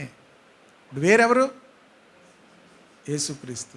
అందుకే అంటున్నాడు చూడండి. ఇప్పుడు అయితే కొమ్మలలో కొన్ని విరిచివేయబడి అడవి ఒలీవ కొమ్మవైన నీవు వాటి మధ్యన అంటు కట్టబడి ఒలీవ చెట్టు యొక్క సారవంతమైన వేరులో వాటితో కలిసి పాలు పొందిన ఎడల ఆ కొమ్మలపైన నీవు అతిశయింపకము. దేవుడు అడవి ఒలీవ కొమ్మలపైన మనల్ని ఏం చేశాడట, దేవుడు సారవంతమైనటువంటి వేరుతో కలిపి కట్టుకున్నాడట. దేన్ని బట్టి ఇప్పుడు మనం పరిశుద్ధమయ్యాం, వేరును బట్టి. అర్థమవుతుంది కదా. చెట్టు మంచిదైతే దాని ఫలములను మంచివే, చెట్టు చెడ్డదైతే దాని ఫలములను. ఇప్పుడు యేసుక్రీస్తు ఆయన నిజమైనటువంటి ద్రాక్షవల్లి. ఆయనకు మనల్ని ఏం చేసుకున్నాడు? అంటుకట్టుకున్నాడు. కనుక వేరు పరిశుద్ధం కనుక మనము కూడా పరిశుద్ధమయ్యాము. గనక మనం అతిశయించడానికి లేదు అంటున్నాడు. నీవు ఇశ్రాయేలు మీద అతిశయించొద్దు, ఎవరి మీద అతిశయించొద్దు. నువ్వు అతిశయించితివా, వేరు నిన్ను భరించున్నదే కానీ నీవు వేరును భరించట్లేదు. 18వ వచనం ఏంటి? నీవు అతిశయించితివా, వేరు నిన్ను భరించున్నదే కానీ నీవు. వేరు మనల్ని భరిస్తుందా, మనం వేరుని భరిస్తున్నావా? వేరు మనల్ని భరిస్తుంది కనుక మనం ఏం చేయకూడదు? అతిశయించకూడదు అంటున్నాడు. అర్థమవుతుంది కదా? నేను అంటకట్టబడిన నిమిత్తం కొమ్మలు విరిచివేయబడిన నువ్వు చెబుతావేమో, మంచిది. అవిశ్వాసమును బట్టి వారు విరిచివేయబడ్డారు, నీవైతే విశ్వాసమును బట్టి నిలిచి ఉన్నావు. గర్వింపక భయపడుము. కొన్ని చోట్ల బైబిల్లో భయపడకము అని ఉంది, కొన్ని చోట్ల భయపడుము అని ఉంది. దేనికి భయపడాలి, దేనికి భయపడకూడదు? దేవుడు మనకు ఎదురయ్యేటువంటి శ్రమలు, ఇబ్బందులను చూసి దేవుడు ఏమద్దన్నాడు? భయపడకు అన్నాడు. ఇక్కడ దేనికి భయపడమన్నాడు? దేవునికి భయపడమంటున్నాడు. మనకు విచిత్రం ఏంటంటే మనం దేవునికి భయపడం, మిగతా వాటిలన్నింటికి భయపడతాం. ఇబ్బందులకు, శ్రమలకు, కష్టాలకు ఏం చేస్తాం? భయపడతాం. దేవునికి యాక్చువల్గా దేనికి భయపడాలి? దేవునికి భయపడాలి, వాటికి భయపడకూడదు. దేవుడు ఏమంటున్నాడు? నువ్వు దేవునికి ఏమవ్వాలి? గర్వింపక భయపడము. ఎవరికి? దేవునికి భయపడము. కనుక దేవుడు నిన్ను అంటుకట్టుకున్నాడు కనుక దేవుణ్ణి స్తుతించాలి, దేవుని గణపరచాలి. నేను ఎలాంటి వాడిని? అడవి అంటే అర్థం ఏంటి? అడవి లాంటి మనుషులు మనం, అడవి మనుషులు లాంటి వాళ్ళు మనం. అలాంటి మనుషులు, అడవి మనుషులు లాంటి వాళ్ళు. దేవుడు మనల్ని ఏం చేశాడు? సారవంతమైన ఒలీవ చెట్టుకు మనల్ని కట్టుకున్నాడు. 21, దేవుడు స్వాభావికమైన కొమ్మలను విడిచిపెట్టని ఎడల నిన్నును. కాబట్టి దేవుని అనుగ్రహము కాఠిన్యమును, అనగా పడిపోయిన వారి మీద కాఠిన్యమును, నీవు అనుగ్రహ ప్రాప్తుడివే నిలిచి ఉన్న నీ మీద ఉన్న అనుగ్రహమును చూడుము. అట్లు నిలువుని ఎడల నీవును. దేవుడు వాటిని తీసేశాడు కదా, నువ్వు సరిగా లేకపోతే నిన్ను తీసేస్తాడు అని చెప్తున్నాడు దేవుడు ఇక్కడ. అది ఇశ్రాయేలును అంత ప్రేమించి అంత నడిపించాడు, వారు సరిగా లేరు, కొమ్మలో దేవుని యందు లేవు కనుక దేవుడు వాళ్ళని తీసేశాడు, మనల్ని అంటు కట్టుకున్నాడు. నువ్వు సరిగా లేకపోతే ఏమన్నాడు? నువ్వు గర్వించి దేవునికి భయపడలేదు అనుకో, దేవుడు నిన్ను కూడా ఏం చేస్తాడు? తీసేస్తాడు. తీసేసి నరికివేయబడుదువు. వారు తమ అవిశ్వాసంలో నిలవకపోయినట్లా వారు కూడా అంటు కట్టబడతారు. ఇశ్రాయేలీలు అవిశ్వాసంలో ఉండకుండా ఉంటే వారు కూడా ఏమవుతారు? అంటు కట్టబడతారు. దేవుడు వారిని మరలా అంటుకట్టుటకు శక్తి గలవాడు. హల్లెలూయా. దేవుడు వారిని మరలా దేవునితో అంటుకట్టుకోవడానికి శక్తి కలిగిన వాడు. ఎట్లనగా నీవు స్వాభావికమైన అడవి ఒలివ చెట్టు నుండి కోయబడి స్వభావ విరుద్ధముగా మంచి ఒలివ చెట్టును అంటుకట్టబడిన ఎళ్ళ స్వాభావికమైన కొమ్మలకు వారు మరి నిశ్చయముగా తమ సొంత ఒలివ చెట్టును అంటుకట్టబడరా? సహోదరులారా, మీ దృష్టికి మీరే బుద్ధిమంతులమని అనుకొనకుండానట్లు ఈ మర్మము మీకు తెలుసుకొన. ఈ మర్మమును మీరు, ఇది మర్మం, మిస్టరీ. మీ మట్టుకు మీరే బుద్ధిమంతులు అనుకోవద్దు, ఇది ఒక మిస్టరీ. మిస్టరీ అంటే ఏంటి? మిస్టరీ, హిస్టరీ అంటే మిస్టరీ. హిస్టరీ అంటే చరిత్ర, జరిగిపోయింది. మిస్టరీ అంటే తెలియదు. Unless until it's revealed. అది బయలుపరిస్తే కానీ అది ఎవరికి తెలియదు. మీకు జస్ట్ నా చేతిలో ఏముంది అందులో మీకు తెలియదు. ఓకేనా? మీరేదో గెస్ చేసి చెప్పచ్చు, కానీ నేను ఓపెన్ చేస్తేనే నా చేతిలో ఏముందో.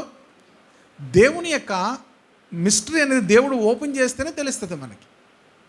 అందుకే మర్మములు దేవునికి సంబంధించినవి. ఏది బయలుపరచబడ్డాయో అవి మనవి. మీకు అర్థమైందా? ఇది కొంచెం తెగమగ్గా ఉంటుంది. బైబిల్ చదివితేనే అది అర్థమవుతుందా? లేకపోతే అది ఈ అధ్యాయము రోమాపత్రిక 11 అధ్యాయము 10వ అధ్యాయం అర్థం చేసుకోవడం చాలా కష్టంగా ఉంటుంది. చదువుతుంటే అర్థమవుతుంది. దేవుడు రివీల్ చేస్తేనే మనకు అర్థమవుతుంది. మిస్టరీ అనేది ఏంటి? దేవుడు ఆయన చేతిలో ఏముందో అది ఆయన ఓపెన్ చేసి చూపిస్తేనే మనకు తెలుస్తుంది. లేకపోతే మనం ఏమంటాం? ఏదో ఉంది మనం ఊహాగానాలు చెప్పుకుంటాం. ఊహాగానాలు కాదు, దేవుడు రివీల్ చేస్తాడు. అందుకే ద్వితీయోపదేశకాండంలో మోషే అన్నాడు ఏమంటే, మర్మములు దేవునికి సంబంధించినవి. ఏవి బయలుపరిచాడో అవి మనవి. అర్థమైందా? మిస్టరీస్ ఆర్, మీకు చూపించిన వర్డ్ ద్వితీయోపదేశకాండము, ఇంగ్లీష్లో డిట్రానమీ అని ఉంటుంది. ఓకే,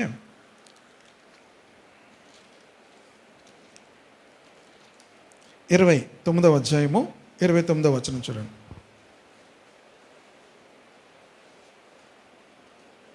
రహస్యములు మన దేవుడైన యెహోవాకు చెందును. అయితే మనము ధర్మశాస్త్ర వాక్యములను బయలుపరచబడినవి ఎల్లప్పుడూ మనవి, మన సంతతి వారివి. దేవుడు ఏది బయలుపరిచాడో అది మనవి. అర్థమవుతుంది కదా? సో గాడ్ రివీల్డ్, దేవుడు మనకేం చేశాడు, బయలుపరుస్తున్నాడు. ఆ బయలుపరిచినవి మనవి. ఓకేనా? ఇశ్రాయేలుకి ఆ జ్ఞానం లేదు, దేవుడు మనకు బయలుపరిచాడు. ఏంటంటే అన్యజనులమైనటువంటి మనకు దేవుడు ఆ రక్షణ ఇచ్చాడు. అది మర్మము అంటున్నాడు. ఈ మర్మం మీరు తెలుసుకొనగోరుచున్నాను. ఓకేనా? So this is the mystery. దేవుడు మనకు బయలుపరుస్తున్నాడు కనుక దేవుడు ఇశ్రాయేలుని ఏం చేయలేదు, త్రోసివేయలేదు. కానీ దేవుడు మనలను అన్యజనులైనటువంటి మనకు ఇప్పుడు కృపనిచ్చాడు. వాళ్ళకి ఎంతో పిలిచాడు, వాళ్ళు రావట్లే కనుక బయట ఉన్నటువంటి మనము దేవుడు ఏం చేశాడు, మనల్ని పిలుచుకొని ఏం చేశాడు, విందులోనికి తీసుకొని వెళ్ళాడు. కనుక వారికి కూడా దేవుడు సమయం ఇస్తాడు. కనుక దేవుడు మనకి ఇప్పుడు కృపనిచ్చాడు. రక్షణ పొందడానికి ఏమిచ్చాడు, ఉచితమైన కృపనిచ్చాడు. దేవుని తెలుసుకోవడానికి అంతంత గొప్ప వ్యక్తులు, అంతంత గొప్ప జ్ఞానులు ఉన్నారు. వారికి ఏం తెలియదు తెలుసా? నేను రీసెంట్గా ఒక చాలా మంచి బాగా చదువుకున్న ఒక వ్యక్తిని కలిసినప్పుడు ఆ వ్యక్తి అన్నీ చెప్తూ చాలా అడుగుతున్నాడు. అన్నీ అడిగి ఏమన్నాడు తెలుసా, నువ్వు దేవుడు అంత శక్తివంతుడు అంటావు, అవంటావు ఇవంటావు, మీ దేవుడు అంత శక్తివంతుడైతే సాతాన్ని చంపేయచ్చు కదా అన్నాడు. That's why I don't believe God అన్నాడు. ఏమన్నాడు? సాతాన్ని చంపేస్తే దేవుడు అయిపోతాడు, లేకపోతే ఆయన ఏం కాదు, అందుకే నేను నమ్మను అన్నాడు. నేను అనుకున్నాను, నేను వాడికన్నా అంత చదువుకోలేదు, అన్ని బుక్స్ చదవలేదు. ఆయన చాలా చాలా విషయాలు చెప్పాడు, బుద్ధిజంలో విషయాలు, ఇంకా జైన్లో ఉన్నటువంటి సిద్ధాంతము, డిఫరెంట్ డాక్టరీన్స్ అన్నీ చెప్పాడు అనమాట. అందులో ఇలాగుంది, ఇందులో అలాగుంది, ఇందులో అలాగుంది. నేను దీన్ని నమ్మను అన్నాడు. నేను అనుకున్నాను, అంత నమ్మడానికి నాకేమైనా జ్ఞానం ఉందా? కాదు. దేవుడు తన కృప చేత నాకేంచాడు, రక్షించాడు. ఆ మర్మమును ఏం చేశాడు, దేవుడు బయలుపరిచాడు. The mystery is revealed. దేవుడు ఏం చేశాడు, ఆ మిస్టరీని, సిలువను గుర్చిన వార్త నశించున్న వారికి వెరితనము, కానీ రక్షింపబడుచున్న మనకు దేవుని శక్తి. రక్షించబడుచున్నాము నమ్ముతున్నటువంటి నమ్మువారిని రక్షించుట దేవుని దయాపూర్వక సంకల్పం. ఆయన వెర్రితనాన్ని మనం నమ్ముతున్నాం. రక్షణ ఇప్పుడు ఏం నమ్ముతున్నాం? లోకము తన జ్ఞానము చేత దేవుని ఎరగకుండినందున దేవుడు సువార్త ప్రకటనను వెర్రితనము ద్వారా మనుష్యులను రక్షించుట దేవుని దయాపూర్వక సంకల్పమాయను. ఎలా రక్షిస్తున్నాడు దేవుడు? వెర్రితనం ద్వారా. ఏంటి వెర్రితనం? నువ్వు నమ్మితే తీర్పులోంచి తప్పించబడతావు, నువ్వు నమ్మితే నరకంలోంచి తప్పించబడతావు. ఇవన్నీ మనుషులకి ఏముంటుంది? వెర్రితనంగా ఉంటుంది. నమ్మితే వాళ్ళకి మిస్టరీ అర్థమవుతుంది. ఇప్పుడు నాకు ఎలాగ అర్థమైంది? Because of belief. నమ్మడం ద్వారా, through faith we can understand. Bible ఏం చెప్పింది తెలుసా? విశ్వాసము ద్వారా ప్రపంచములు దేవుని వాక్యం వల్ల నిర్మాణమైనవని మనము ఎరుగుదుము. విశ్వాసము ద్వారా ప్రపంచములు దేవుని వాక్యం వల్ల, అంటే దేవుడు స్పోకెన్ వర్డ్, ఆయన పలికిన మాట ద్వారా ప్రపంచాలన్నీ నిర్మించబడ్డాయి. ఇది ఎవరు నమ్ముతాడు? నమ్మరు. కనబడేడు పదార్థము ఎలా కలిగిందట? దేవుని యొక్క మాట వల్ల కలిగింది. అది వాళ్ళు నమ్మరు. ఎలాగొచ్చింది ఇక్కడికి, ఈ పర్వతం ఎలాగొచ్చింది? రీసెర్చ్ చేస్తుంటారు ఎంతో కాలం నుంచి. ఈ పర్వతం ఎలాగొచ్చింది, ఈ సముద్రం ఎలాగొచ్చింది, రీసెర్చ్ చేస్తూ ఏం చెప్తారు అసలు లాస్ట్లో? కొన్ని కోట్ల సంవత్సరాల క్రితము ఇక్కడ ఏమున్నాయి? ఎవరో ఉన్నారు, జీవరాశులు ఉన్నాయి. ఎన్ని సంవత్సరాల క్రితం? మనకేం తెలుసు? God created. దేవుడు మనుషుని ఏం చేశాడు? తన పోలికలో, తన యొక్క స్వరూపంలో ఆయన ఏం చేశాడు? మనిషిని సృష్టించాడు. ఇది సింపుల్గా మనకి ఎలాగ అర్థమైంది? ప్రభునందు విశ్వాసం ఉంచడం ద్వారా. మనిషికి దాన్ని అంగీకరించలేడు. ఎందుకు అంగీకరించలేడంటే జ్ఞానం ఏమవుతుంది? అడ్డొస్తుంది. విశ్వాసం ఏం చేస్తుందంటే మిస్టరీని రివీల్ చేస్తుంది. ఎప్పుడైతే ప్రభువునందు మనం విశ్వాసం ఉంచుతామో మిస్టరీ అనేది ఏమవుద్ది? రివీల్ అవుతుంది. కనుక ప్రపంచంలో దేవుని వాక్యం వల్ల నిర్మాణమైనవి. ఓకేనా? దానివల్లనే పెద్దలు సాక్ష్యము పొందిరి. కనుక మనమందరము కూడా ప్రభు మాటలు, ప్రభువునందు విశ్వాసం ఉంచితే అన్నీ అర్థమవుతాయి. సో ఫస్ట్ రెవల్యూషన్ రాదు, ఫస్ట్ ఫెయిత్, దెన్ రెవల్యూషన్. ఓకేనా? మనం ఎప్పుడైతే నమ్మకించుతామో బైబిల్ అంతా కూడా మనకు అర్థం అవడం ప్రారంభిస్తుంది. ఫెయిత్ లేకపోతే, విశ్వాసం లేకపోతే బైబిల్ ఏమీ అర్థం కాదు. అర్థమవుతుంది కదా? కనుక ఆ మర్మాన్ని దేవుడు మనకేం చేశాడు? బయలుపరచు. ఓకేనా? సేమ్ డౌట్ ఉంటే తర్వాత అడగండి. ఇది కొంచెం క్రిటికల్గా ఉంటుంది, అడగండి. కష్టంగా ఉంటుంది ఈ అధ్యాయం. చదువుతూ ఉంటే బాగా అర్థమవుతుంది. మనమందరం కూడా దేవుని ఏర్పాట్లో ఉన్నాం. సో ఇప్పుడు మనం అందరం కూడా ప్రౌడ్ ఫీల్ అవ్వాలి. దేనికో తెలుసా? దేవుడు నన్ను ఏర్పరచుకున్నాడు. దేవుని ఏర్పాట్లో ఉన్న వ్యక్తిని నేను. మీకు తెలుసా? మనం అన్ఫార్చునేట్లీ దేని గురించి అతిశయిస్తాం తెలుసా? సాతానుడు నవ్వుకుంటాడు. ఏంటో తెలుసా? అరే మీరు దేవుని బట్టి అతిశయించట్లేదు, దేని బట్టి అతిశయిస్తున్నారు? వస్తువులు ఏమున్నాయో, ఇల్లు, బంగారంతో ఏం అవుతున్నారు? మీరు అతిశయిస్తున్నారు. దేవుని బట్టి అతిశయించాలి. బైబిల్ చెప్తుంది కొరింథీ పత్రికలో, అతిశయించువాడు ప్రభునందే అతిశయించవలనని మాట నెరవేరినట్లు ఆయన మనకు జ్ఞానమును, నీతియు, పరిశుద్ధతయు, విమోచన ఆయను. ప్రార్థన చేసుకుందాం. మహోన్నతుడా, పరిశుద్ధుడా మా ప్రభా, దేవా, మర్మములు, రహస్యములు దేవునికి చెందినవి, బయలుపరచబడినవి మాకును మా సంతతి వారికిని. ప్రభా, నూతన నిబంధనలో ప్రభా మీరు మాకు బయలుపరిచిన నాయన లేఖన సత్యాలను బట్టి మీకు వందనాలు ప్రభా.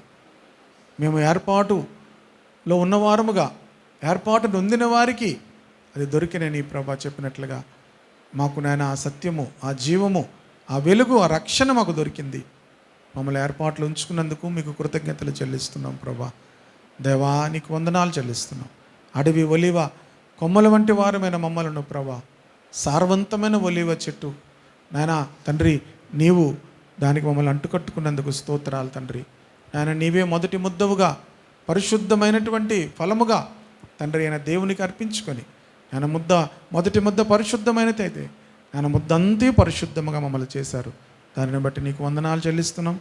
అనేక విషయాలు మేము ఇదే నన్ను ధ్యానం చేసాం ప్రభా. నాన్న వాటిని అర్థం చేసుకోవడానికి కొంచెం కష్టమైనప్పటికీ ప్రభా, నన్ను ఆశతో వచ్చిన బిడ్డలందరికీ కూడా ఈ లేఖన సత్యాలు ఇంకనూ సంపూర్ణముగా వారికి అర్థమవునట్లుగా వారి మనసుల్లో, హృదయాల్లో గ్రహింపును కలిగించమని కోరుతూ మీకు వందనాలు చెల్లించి యేసుక్రీస్తు నామములో ప్రార్థిస్తున్నాం తండ్రి. ఆమేన్.